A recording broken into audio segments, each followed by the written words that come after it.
자, 그 다음에 우리 개통표본 추출 가겠습니다. 개통표본 추출이란 제가 아까 설명을 드렸는데 어떤 문제가 나오는지부터 먼저 볼게요. 개통표본 추출의 의미와 장단점을 쓰시오. 체계적 표집이 개통표본 추출 같은 뜻입니다. 의미와 장단점을 쓰시오. 이런 문제들이 나오고 있습니다. 그 다음 문제가 뭔지 한번 보면 그죠? 그 다음 바로 비확률 표집으로 넘어가네요. 개통 표집은 2013년도에 이렇게 두 번 출제가 되었네요.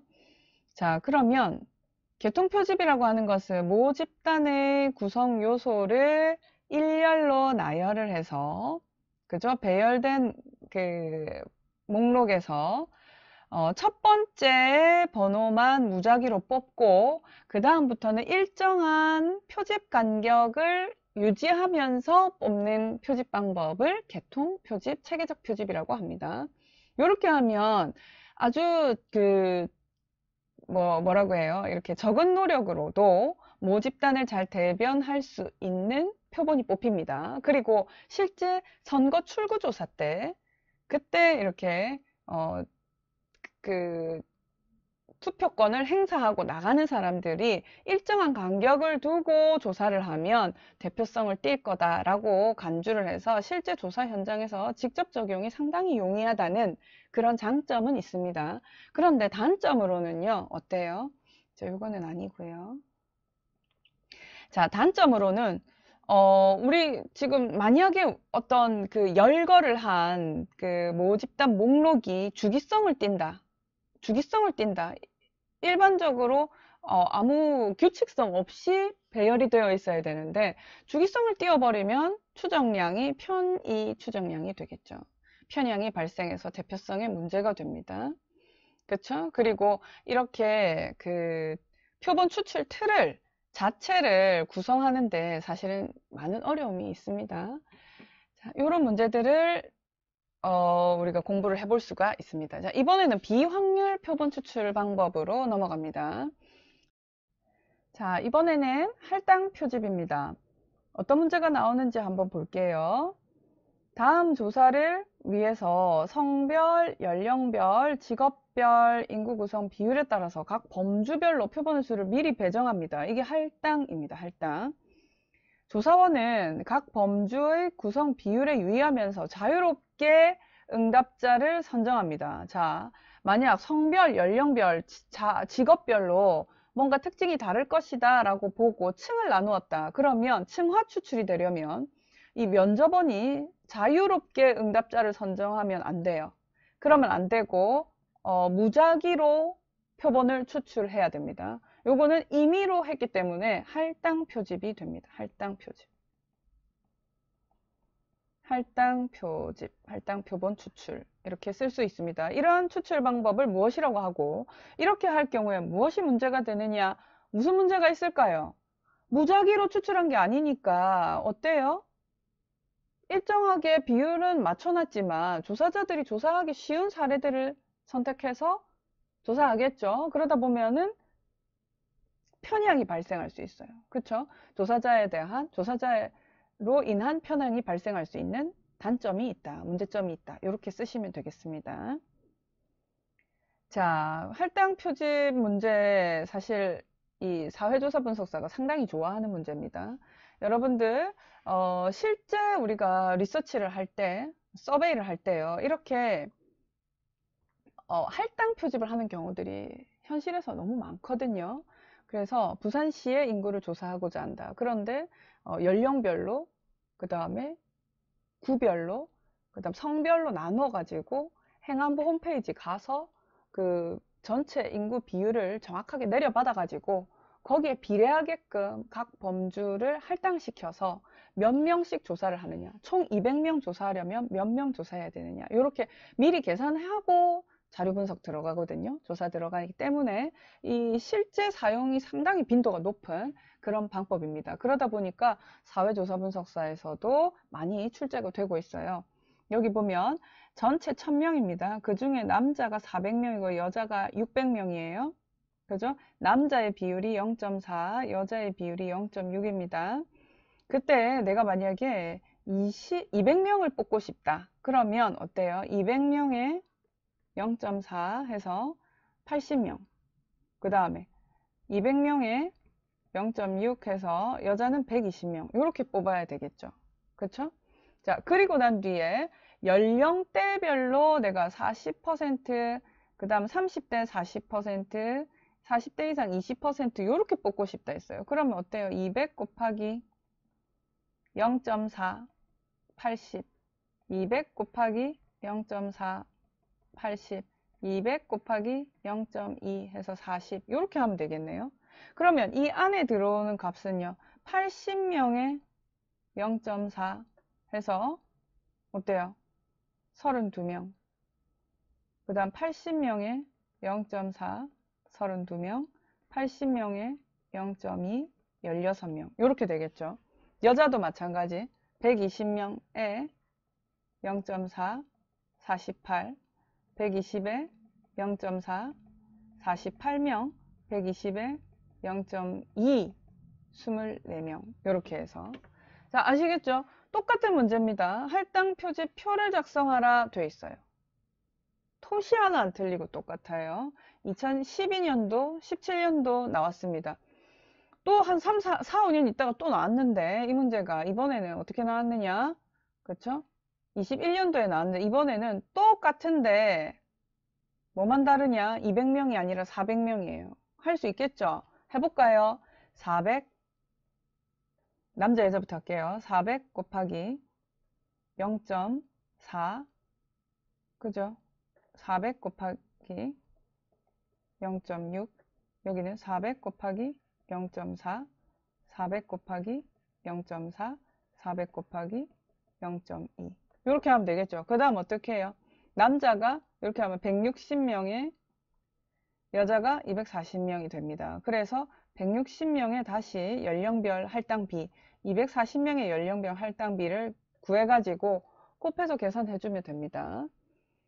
자, 계산기 들고 가셔가지고 암산하다 틀리지 말고 자, 계산해보세요. 자, 그 다음에 눈덩이 표집입니다. 눈덩이 표집은요, 표집 대상이 되는 소수 응답자들을 찾아내가지고 이들을 정보원으로 활용하는, 그래서 다른 응답자를 소개받는 형식으로 눈덩이를 불려나가듯이 표본을 키워나가는 그런 추출이 눈덩이 표집입니다. 생각보다 사회조사 분석사가 또 이 문제를 좋아해요. 자, 보면 2015년, 20년, 21년, 21년 계속 나오고 있죠. 눈덩이 표집은 설명하시오. 눈덩이 표집에 대해 설명하시오. 마약 중독자 대상으로 조사합니다. 어떤 추출 방법을 적용해야 하며 그 특징이 무엇입니까? 마약 중독자라고 하는 거는 알려져 있는 표본의 프레임이 없어요. 모집단 목록 확보가 어렵습니다. 그러면 어떻게 해요? 마약 중독자 한두 명을 알게 돼서 그 사람들을 라포를 형성해서 그 사람들에게 한두 명씩 더 추천을 받고 소개를 받아가지고 그렇게 눈덩이 불려 나가듯이 표집을 하는 겁니다. 눈덩이 표본 추출법에 대한 정의와 예시를 쓰시오. 어때요?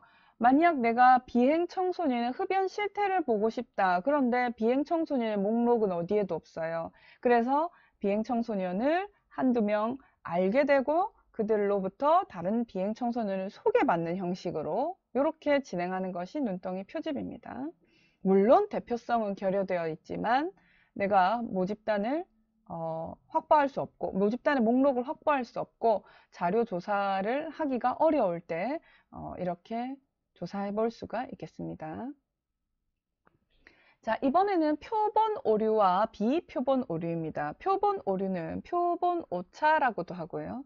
표집 오차라고도 합니다. 표집이라는 단어가 표본 추출이기 때문에 이를 표본 추출 오차라고도 해요. 다 동일한 말입니다. 그 다음 비표집 오차는요.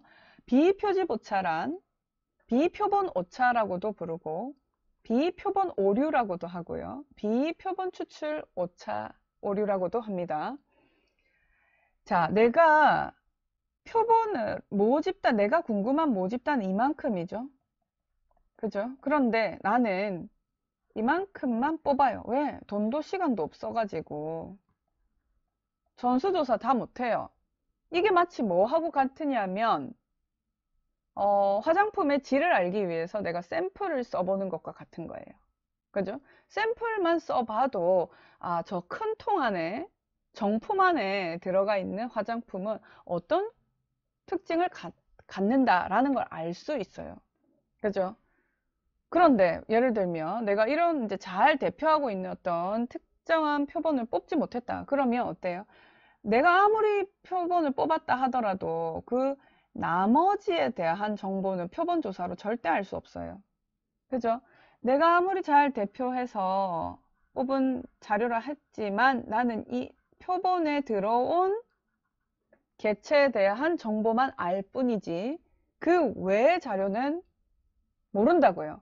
따라서 표본 조사를 하면 이 빗금친 부분 때문에 본질적 한계로부터 발생하는 오류가 있습니다. 그것이 바로 표집 오차예요. 표집 오차. 이해가 되시나요? 자, 표집 오차는 표본 추출 과정에서 본질적 한계로부터 무조건 발생할 수밖에 없는 오차입니다. 만약 표본의 크기가 모집단의 크기와 동일한 전수조사다. 그러면 표집 오차는 발생하지 않겠죠. 표본의 크기가 커질수록, 즉 표본을 이렇게 키워나갈수록, 그쵸? 모수와 통계치 간의 유사성도 증가하기 때문에 표본의 크기가 커지면 표집 오차는 감소합니다. 그죠? 이런 식으로. 이렇게 해석할 수 있어요. 그런데 이런 표집 오차가 아닌 그 외에 다양한 원인으로부터 오는 조사를 하는 전 과정에 있어서 나타날 수 있는 모든 오차를, 표집 오차를 제외한 모든 오차를 비표집 오차, 비표본 오류라고 합니다. 표본 오차를 제외한 조사 전체 과정에서 발생할 수 있는 모든 오차를 비표집 오차라고 해요. 그러니까 내가 조사 설계를 할 때 있어서 잘못해서 생기는 오차도 비표집 오차. 그 다음에 면접자가 너무 예뻐요. 내 스타일인데? 근데 뭐 이렇게 민감한 걸 물어보네? 그래서 혹시 내가 좀 좋게 보이고 싶어서 거짓말로 응답한다. 그렇죠? 혹은 거짓말이 아니라 거짓말을 할 수 없어서 내가 응답하지 않았다. 그렇죠? 너무 예뻐서 다가오는 게 부담스러워서 응답을 거부했다. 이런 식의 오류들이 모두 다 비표지 오차에 해당합니다. 그리고 조사자가 어떤 의도를 가지고 설문지 문항을 자기가 순서를 바꿔서 물었다든지, 예를 들면 또 직접 기입하는 형식인데 연세가 많다는 이유로 내가 직접 물어보고 기입을 내가 했다든지 이런 식으로 하는 것도 비표집 오차에 해당하고요. 또 조사자가 조사자가 아닌 그 분석하는 사람이, 분석자가 이것을 설문지를 종이에다가 컴퓨터 엑셀에다가 자료를 옮기면서 내가 기재를 한데 잘못 입력을 했다든지 이런 것들 전부 다 비표집 오차에 해당합니다. 그러니까 표본 오차는 표본 조사를 하면 어쩔 수 없이 발생하는 오차고요. 그죠? 그러나 전수조사를 하면 발생하지 않습니다. 근데 비표집 오차는 전수조사를 하든 표본조사를 하든 발생하는 오차다. 그렇죠? 표본 오류와 비표본 오류의 의미를 쓰시오 하면 표집 오차는 표본을 추출하는 과정에서 표본에 포함되지 않는 나머지 부분으로부터 오는 오차로 표본이 갖는 본질적 한계로부터 발생하는 오차를 뜻하고, 비표집 오차는 이러한 표본 오차를 제외한 조사 전 과정에서 발생할 수 있는 모든 다른 오차를 비표집 오차라 한다. 이렇게 쓰시면 돼요. 표본 오류의 정의와 그것을 줄이는 방법은, 표본 오류는 방금 정의했고 표본 오류를 줄이려면 어떻게 해요? 표본의 크기를 늘리거나 대표성을 띤 표본을 뽑으면 되겠죠. 그렇죠? 그 다음에 자, 비표본 오차를 설명하고 이것을 줄일 수 있는 방법을 써라. 이렇게 해서 비표집 오차는 표본 오차를 제외한 다른 원인에서 발생하는 오차이고, 그렇죠? 이걸 줄이려면 조사원을 잘 교육을 시켜서 그 조사자에 의한 편향이 발생하지 않도록 하거나, 혹은 입력을 할 때 충분히 검토를 하고 검증을 해서 잘못 입력하지 않게 한다든지 이렇게 할 수 있겠습니다. 자, 그 다음에 또 어떤 문제가 있습니까? 표본 오차와 비표본 오차의 의미를 쓰고 비표본 오차가 발생하는 원인 네 가지를 써라. 자, 조사 과정에서는 표본 오류와 비표본 오류가 발생할 수 있는데 비표본 오류의 의미를 쓰고 비표본 오류 발생 원인 네 가지를 써라. 똑같은 문제입니다. 비표본 오류가 무엇인지 쓰고 발생 원인 세 가지를 써라. 똑같은 문제입니다. 그죠? 발생할 수 있는 원인은 어떤 원인이 있습니까? 면접원 때문에 발생하는, 면접원의 말투가 퉁명스럽다든지, 면접원의 복장이 희한하다든지, 면접원의 질문 방식이나 자기 뜻대로 이거 물었다 저거 물었다 한다든지, 그러면 면접원에 의해서 오류가 발생할 수 있고요. 그 다음에 면접 진행 과정에서 어떤 그 편견이 발생하거나, 그리고 면접원이 받아 쓰다가 잘못 쓰거나, 이런 것들, 그런 것들에 의해서 발생하는 오류. 그다음 응답자 자신이 별로 응답하기가 싫은데 거부하지 못해서 그냥 대충대충 흘려버리는 대답으로 한다든지, 그쵸? 심리 상태나 피로도 이런 것들은 우리 잘 모르니까 그들이 가장 무난하고 튀지 않는 응답을 그냥 보통으로 해가지고 이렇게 한다든지, 이런 것들이 전부 다 비표집 오차에 해당이 됩니다. 그리고 잘, 그 수집된 자료를 가지고 와서 조사표를 집계하는 과정에서 응답을 잘못 입력한다든지, 그런 오류들이 모두 다 비표집 오차에 해당하겠습니다.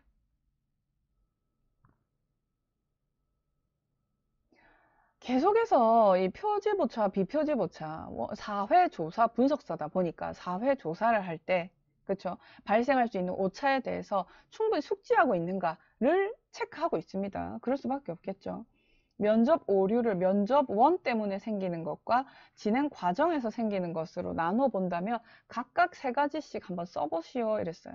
자, 그쵸. 면접원 때문에 생기는 거는 태도, 복장, 말투 이런 것들이고, 면접 진행 과정에서는 편견이 개입되거나 면접원이 잘못 기입하거나 질문을 할 때 부적절한 어구를 써서 질문을 했다든지 이런 것들이 발생할 수 있겠습니다.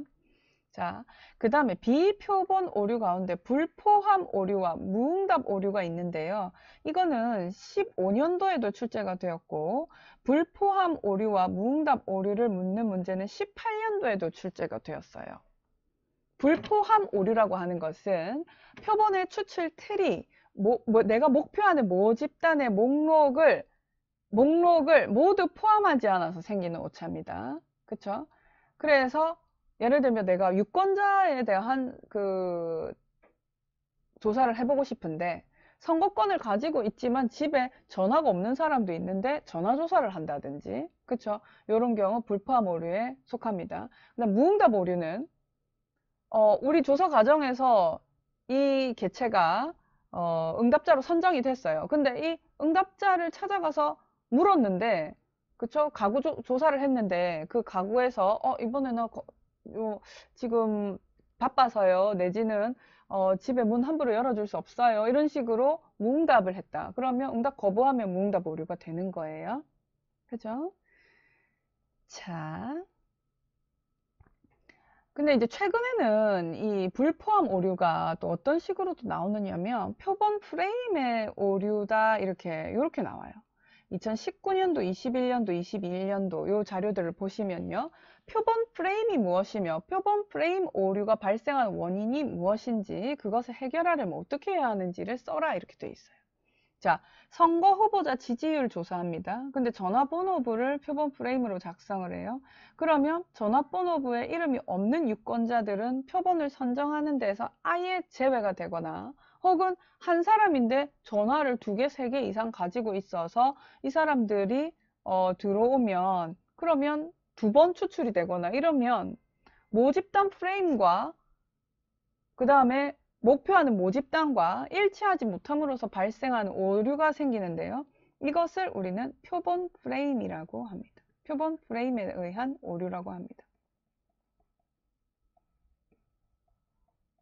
그죠? 자, 표본 프레임이 뭔데요? 표본을 추출하기 위한 모집단 목록입니다.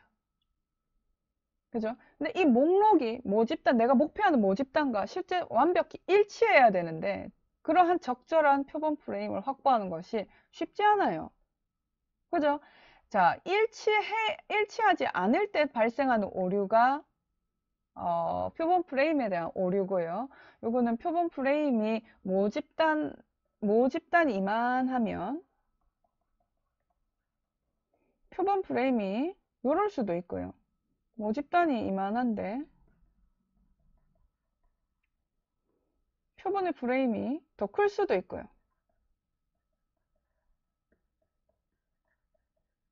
또 어떨 수도 있어요. 모집단과 표본 프레임이 부분적으로만 일치하는 이런 경우도 있을 수 있고요. 그래서 해결 방법으로는 적절한 표본 프레임을 확보하는 것이 중요하다. 이렇게 볼 수 있습니다. 자, 그 다음에 우리 표본 크기 결정에 대한 문제입니다. 자, 표본 크기 결정은 우리 통계학적인 지식이 조금 필요합니다.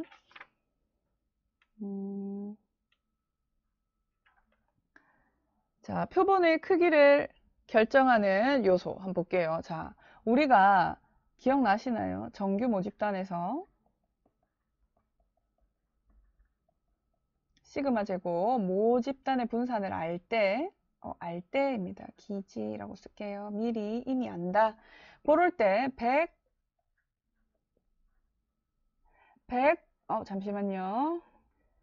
100 곱하기 1 마이너스 알파 퍼센트의 신뢰 구간, 모 평균 뮤에 대한 신뢰 구간 구할 때 우리 가장 좋은 점추 정량 x바에다가 플러스 마이너스 g 2분의 알파 루트 n분의 시그마 요렇게 해서 신뢰 구간을 추정했던 거 기억나세요? 신뢰 구간. 그리고 난 뒤에 여기 이렇게 여기 여기 있는 이 부분 있죠? 이 부분을 우리가 표집 오차라고 불렀습니다. 표집 오차. 표본을 추출함으로써 이 표집 오차의 크기는 이렇게 결정이 됩니다.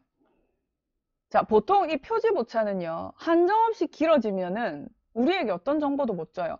예를 들면, 우리 학교 학생들의 키를 조사했어요. 키의 평균이 50cm에서 2m 80cm 사이에 어딘가에 있다. 이렇게 오차 한계가 이렇게 표집 오차가 길어지는 건 우리는 원하지 않아요. 따라서 이 표집 오차의 크기를 얼마 이하로 놓고 싶다라고 이렇게 D 이하로 놓고 싶다라고 설정할 수 있는데 이걸 우리가 오차 한계라 합니다. 잘 안 보이죠? 제가 다시 빨간색으로 가지고 오겠습니다.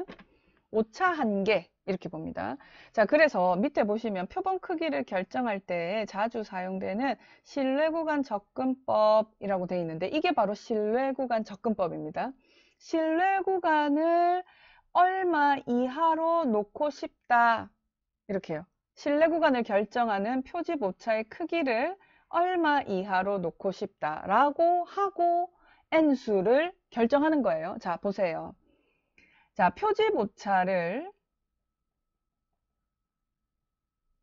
줄이려면 어떻게 해야 됩니까? 표본의 크기는 늘어나야 돼요. 그렇죠? 그러면 표집 오차, 오차 한계가 줄어들죠?